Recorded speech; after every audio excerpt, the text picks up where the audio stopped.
Your abs and pelvic floor might be more connected than you think. Let's see how they work together. In this video, I'll answer questions like, how are the abs and pelvic floor connected anatomically? Can strengthening your abs improve pelvic floor function? Are certain exercises harmful to the pelvic floor, even if they target the abs?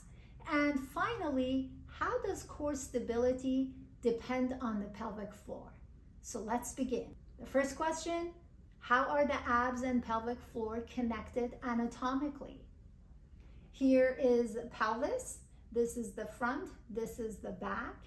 Your abs are connected to the front portion of your pelvis, not just in the middle, not here, but all of this. And they, in fact, some of your abs go behind in close to your spine, but not that close to the spine. So when you're talking about your abs, we're talking more than the one that people do sit-ups for to have the six-pack abs.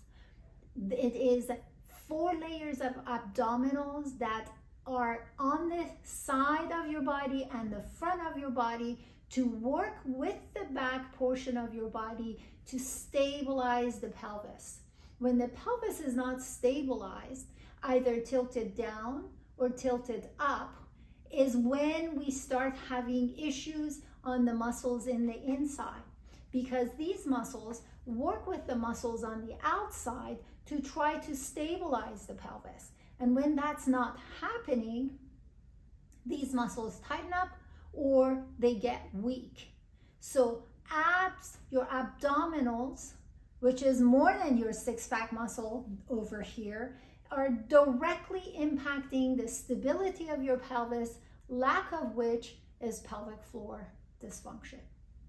The next question is, can strengthening your abs improve pelvic floor function? I'm gonna have to say no, because it's not so much that your abdominals are not strong. It means that your abdominals don't play their role with the rest of your body in providing stability of the pelvis. So when you isolate your abdominals and you try to strengthen them, you're really not working on the abdominals, working in coordination with other muscles in providing what they need to do for pelvic stability. So then the question is, are certain exercises harmful to the pelvic floor, even if they target the abs? Yes. When you're working on just your abdominals, again, you're not working on your abdominals, working with the rest of your body. You're isolating it. It's kind of like someone has an issue socializing and you practice in isolation how to socialize, when in reality, it is how that individual operates and behaves in a society or in a social setting that really matters. Nothing in your body is isolated. Everything impacts everything else. And so working on abdominals, thinking we're strengthening what it takes to tackle that pelvic floor dysfunction, is a mistake. This takes me to the last question. How does core stability depend on the pelvic floor? So now we're reversing it. Your pelvic floor is not just sitting by itself. The floor is connected to the walls. And so when this whole pelvic inlet is out of sync with everything else that is connected to the pelvis, that influences its stability, is compromised, when it's not working with it well, then that will impact how the pelvis stabilizes. When people refer to core, when they think of core, they think of this area, when in reality, your whole trunk is your core. It is impacted and impacting everything else. So for you to think your core stability is just working on your abdominals, you're mistaken. Your core stability is your trunk stability, and your trunk is that part of your body that would be covered by a gymnastic leotard, let's say, just for a better understanding of what that means.